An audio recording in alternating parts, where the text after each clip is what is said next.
عليكم ورحمة الله. بسم الله الحمد لله والصلاة والسلام على رسول الله. First and foremost, I need to figure out how this works. I should slides.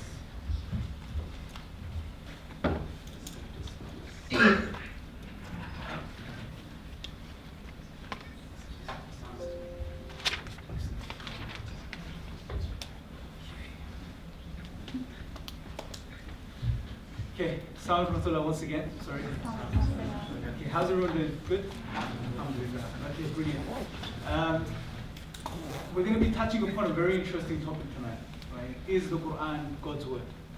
Now, it's impossible for us to do justice to this topic in the time that we have today, right? I was talking to the brother earlier today.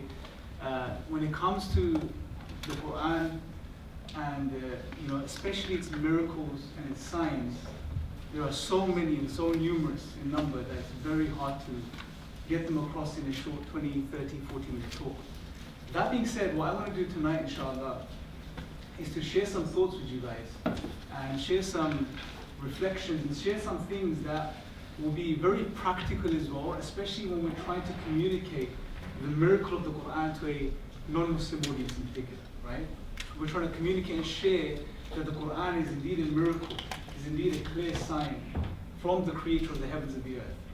Now, we live in a time where Islam, Muslims, the Quran, these are almost trigger words, right? Whenever you think about these words, people have almost negative imagery and ideas that pop into their mind, right? It's almost worse than someone screaming fire in some cases, right? As soon as you say Muslim, Islam, Quran, it triggers people, right? And almost immediately, and it's unfortunate, but this is the state of the world that we live in today, almost immediately what happens is people switch off. People don't want to pay attention, people don't want to listen to you.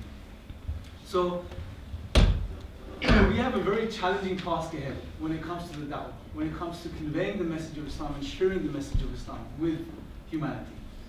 And especially when it comes to introducing the Quran to a non-Muslim audience, there is a challenge there. But I believe that Allah subhanahu wa ta'ala has given us enough in the Quran to make it very clear for any sincere person that this indeed is the revelation from God, the final revelation from God. Now, before I go into this, something us Muslims, as well as non-Muslims, whether they be Christian or atheist or from any other background, something everyone can appreciate is that since the revelation of the Quran over 1400 years ago, it has literally changed the world that we live in today. Right? It has literally changed the world that we live in today. From when it first came down to the Prophet ﷺ and the immediate community who were the receivers of his message, it took them from being a community who had lost its moral compass. Right? They didn't know what was right from wrong, and there were some crazy things that were being practiced within society. And it took those people and it reformed them to such an extent that we look up to them as role models today, in a very short period of time. And since then, it's changed the world, it's changed communities, it's changed people. Islam spread rapidly. And it wasn't by, as it's commonly, put out and portrayed, Islam was spread by force and by the sword. No.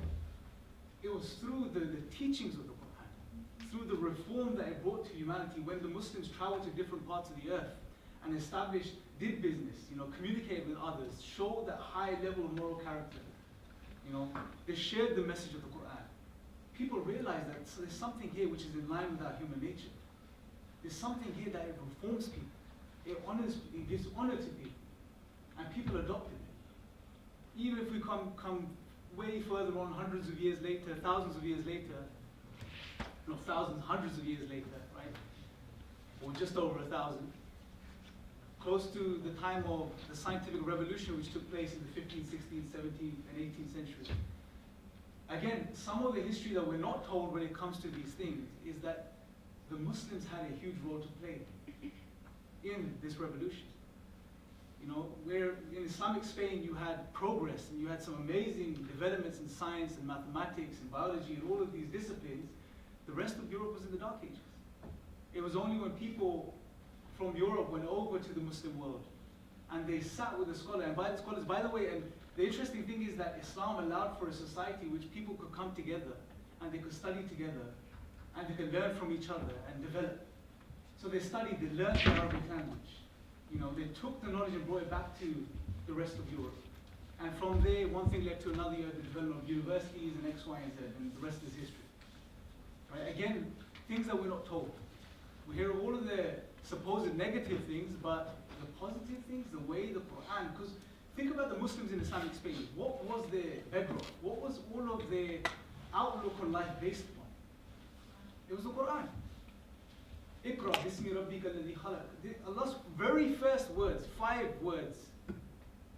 5 first words that came down to the Prophet sallallahu alaihi wasallam, you can argue changed the face of this world. It encouraged people to learn and to study and to develop. And we'll touch upon these things as we go along. So it's very important to understand and appreciate that at the very least, no matter what background you're from, even if you don't believe the Quran is from God, if you are sincere and honest, you would admit the fact that the Quran has actually shaped and changed the world that we live in today. Greatly. Now that being said, the topic obviously is the Quran, the Word of God. Very first thing, what is the Quran? Right? Something that obviously we may know, we may understand as Muslims. When it comes to conveying this to non-Muslims, it may be a bit of a challenge, right? So a few things I want to mention or point out briefly, just for our own background. Very first thing, the word Quran itself, right? Now, the most generally held understanding is it comes from the root qara'a, which basically means to read, to recite.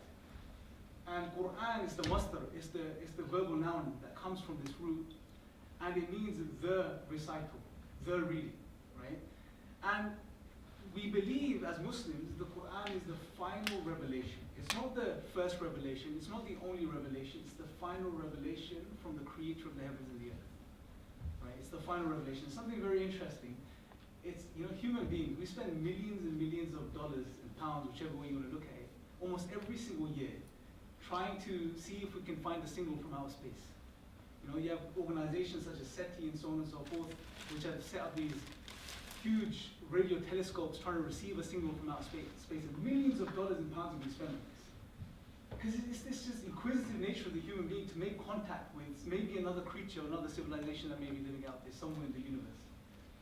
But what's amazing is that contact was made. And not once, but several times throughout history. And it wasn't made by another creature or another life form or another civilization somewhere in the universe. It was made from the creator of the heavens and the earth. And this, you know, if we really think of it and understand it this way, if we really understand what the Quran is, as a human race, we would really give it so much more value, so much more time, and we would really spend time studying. You know, it's just appreciating the fact, and again, it's something that's lost because of the narratives that are out there. You know, Islam is backwards, it's evil, it's barbaric, it's this, it's that, and all of this truth gets lost in the whole process, in the whole thinking of people. So it's the final revelation of God. We believe as Muslims, obviously, that God sent revelation throughout history. Allah subhanahu wa ta'ala sent prophets to different nations, to different people, and the message, the fundamental message which we will touch upon at the end, and which Murtada will go into a lot more detail regarding, the fundamental message has always been the same, which is, you have a creator, God. He is uniquely one. You were created with a very specific purpose, which is to worship Him. That's our purpose. Same message always. Obviously the laws and the commands changed over time, over history. But the fundamental message was always the same. And it's something that as Muslims, you know, as we're going through this, don't see this as an isolation type of talk. As Muslims, we need to now share this with others as well. If we understand it indeed was the final revelation from God. Because there's no more messengers to come. No more revelation to come. But are people still coming into this world? Yes. And we can argue there's more people being born today, and the population of the world today is far greater than it's ever been in history. Do people still need guidance? Yes. So whose job is it now to take this message and deliver it to people? It's our job, right? So it's something we need to keep in mind. Now, what was the main purpose of the Quran? What was the main purpose of revelation in general? especially the final revelation from Allah subhanahu wa ta'ala. The focal point is worship. It all ties back to worship. It all ties back to the purpose of our creation. Allah subhanahu wa ta'ala created human beings, as He tells us in the Qur'an, for no other reason except to worship Him. This is our worship. This is our purpose. Right? And it's interesting, if you look throughout human history, thinkers, philosophers, whoever they may be, they have always dabbled with the question of purpose. What's the purpose of life? Why are we here? Where are we going? You know, what's it all about? This has been so fundamental. Every single human being asks themselves this question at some point in their lives. Some people are good at brushing it away, but others, not so much, right? It keeps bothering them. It keeps playing on their mind. So, it only makes sense that the creator of the heavens and the earth, the most loving, the most merciful, that if He's created us and He hasn't given us our purpose, He hasn't installed our purpose of existence within our minds, that He will give this to us. You know, He will share this with us. He will reveal this to humanity. So that is the purpose of the Qur'an. So it's important, especially when we speak to non-Muslims, that when we're talking about the Qur'an, is to give them or make them aware of the true purpose of revelation. You know, what's the message? What's the essence of the Qur'an? It's to remind people they have a creator and that they were created to worship God. Now, when it comes to approaching the Qur'an, there are certain things we need to keep in mind, and certain things that we may need to share. The very first thing is we need to understand that it's not about spoon feeding. What I mean by this is that Allah subhanahu wa ta'ala, if He wanted to spoon feed people, He could have done that. He could have given us a clear sign, made it black and white, that this is revelation, this is 100% from the creator of the heavens and the earth. He could have sent angels, He could have sent other beings just to make it very clear to humanity, but the test will be over. An aspect of this life is that we will be tested. Allah subhanahu wa ta'ala gave us faculties. He gave us our rational faculties, the ability to reason and understand and use our senses to study the world around us. Allah gave us these faculties for a reason, so we use them. And the very first aspect of this test, if you like, is to use our abilities and reflect over all of the signs Allah subhanahu wa ta'ala has given us to understand and come to the conclusion that He exists. He's given us enough. Right? So it's not about saying, here is a miracle. Allah could have done this, but it defeats the purpose. Right? Allah subhanahu wa ta'ala, like Allah tells us, He's free. Allah is free of need. He doesn't need any human being to worship Him. Allah doesn't need you or me or anyone else for that matter. Right? We need Allah. If we are sincere, you know, and we sincerely and honestly use all of the faculties Allah has given us, it will lead us to Him. And when we look at some of the miracles and the signs of the Qur'an, there is enough there for any sincere person to pick up and understand that this is from beyond what human beings can produce. There's something very, very special, right? So it's not about spoon feeding, number one. Number two, who is the Qur'an for?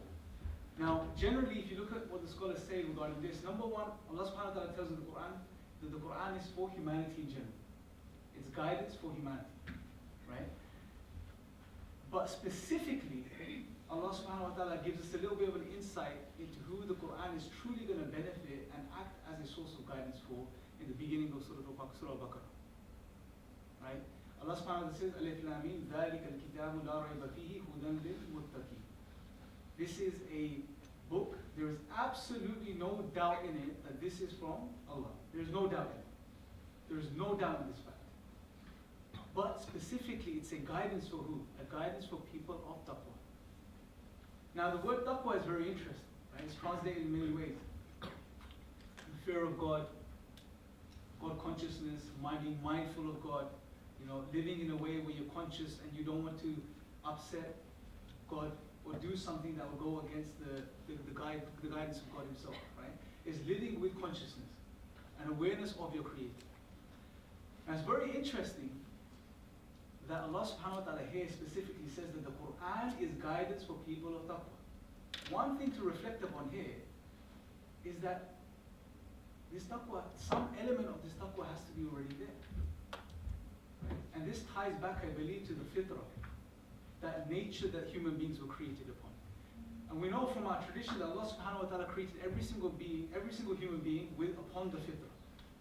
Now the fitrah, as the scholars define it, is a natural disposition.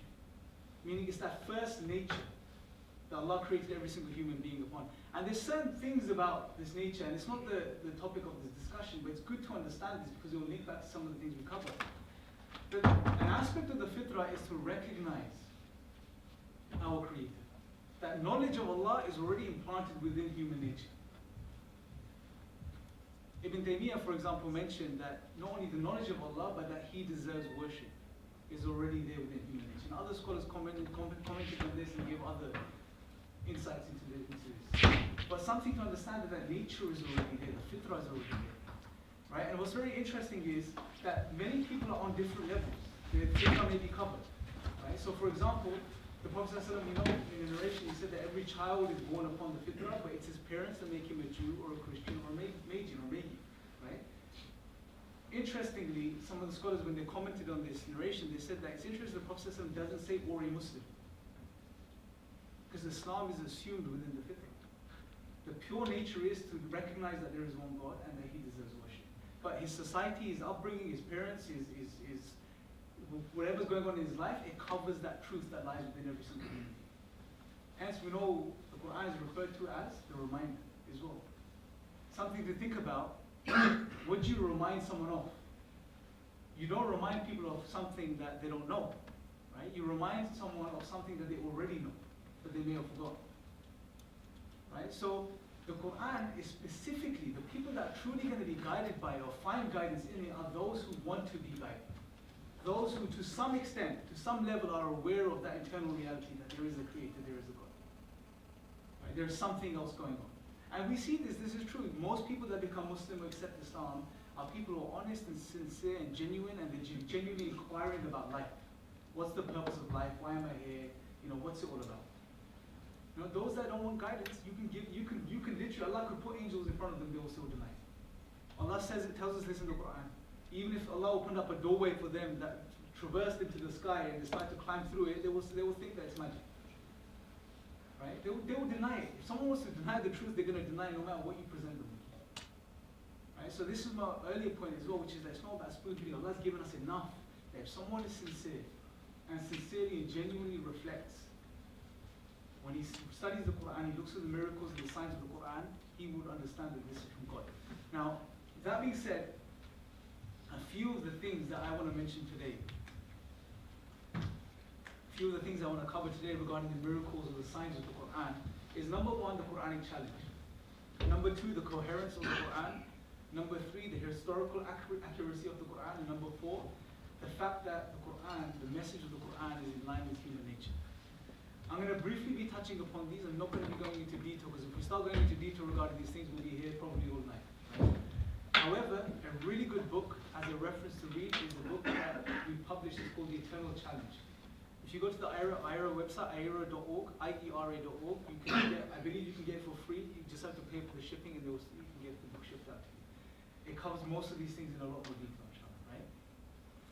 However, just so we can get our appetite to it and really start thinking about these topics, the very first thing I want to touch upon is the Quranic challenge. Allah subhanahu wa ta'ala in the Quran, more than once, I believe at least 3 times, He issues a challenge to humanity, right? For example, in the 2nd chapter of the Quran, verse 23, Allah says, if you have doubts about the revelation we have sent down to our servant, then produce a single surah like it. Just produce one surah like it. Now, if we were to develop an argument based on this ayah, something we can ask is, well, let's ask the question, could it be from an Arab, the Quran? Could it be from a non-Arab? Could it be from the Prophet ﷺ himself? Or is it from God? Those are the only real possibilities.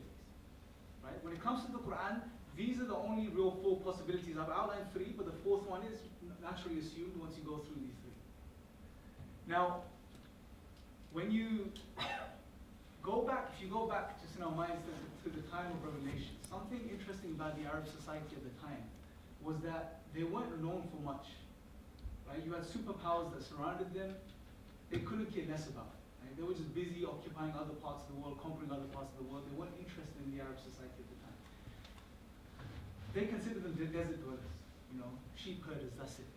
But one thing that the Arabs had, that they had mastered, was that when it came to language, they had mastered the Arabic language. Right? They were known for poetry. Right? They would compete when it came to poetry with each other. Right? Two things that they were really celebrating in the society was when a son was born, or when a poet rose amongst them. Right? These were the things that they were concerned about. Now, the Quran came down at a time where the Arabic language had reached its pinnacle. Right? Whether even Western Arabists who study the Arabic and study the history of the Arabic language, the Arabs, they attest to this, that at the time, around the time of the Prophet ﷺ, the Arabic had reached its peak. And like in every language, when the language reaches its peak, after that, it declines. Same with English, right? Some historians and scholars of language argue that at the time of, for example, Shakespeare, the English language was hitting its peak. And since then, obviously, slang and all of these things, now we know, obviously, English language has gone through a decline since then. So Arabic had reached its peak at the time, and the Quran came at that time. And what's very interesting is that the Quran came and it just blew the minds of the Arabs at the time in that society. They just couldn't understand what was going on, how this speech was constructed. It just really blew their mind, right? And what's very interesting, Allah subhanahu wa ta'ala, when He challenged the Arabs, there were people who tried to meet this challenge. So there was people that were sent. I believe Walid ibn al-Mughira was one of the ones who was sent to challenge the Prophet ﷺ. And when he came to challenge him, when he heard the Quran, and it was his own words, and I'm paraphrasing, he said that, I'm one of the best poets amongst you. They're literally, what he was saying is that there's no one here or around that can challenge me or compete with me when it comes to poetry. But he said that what the Prophet ﷺ is reciting is something beyond me. It's beautiful. It's the depth of it. It's just, we can't compete. He couldn't compete with it. He couldn't challenge it. So the point to understand here, brothers and sisters, is that the best suited to challenge the Quran were the Arabs at the time of revelation, right? Because they lived with that language. The language is a part of their DNA. They used it every single day of their lives. It wasn't a language that they studied, later on in their lives and then had to just sort of figure it out. But it was a language that was a part of their soul, basically. They couldn't challenge the Quran. They couldn't produce anything like it, right? So it couldn't be the Arabs. Could it be a non-Arab? Well, obviously we can conclude that it couldn't be a non-Arab, right? It's just important. If the Arabs at the time of revelation could not challenge the Quran, then how could a non-Arab who maybe learned the language as a second or a third or a fourth language challenge the Quran? Right? It's impossible. Could it be the Prophet ﷺ himself? Well, technically no, because he was an Arab at the time of revelation, right? So the only real conclusion that we're left with is that it was from God. That's the best inference that we can make here.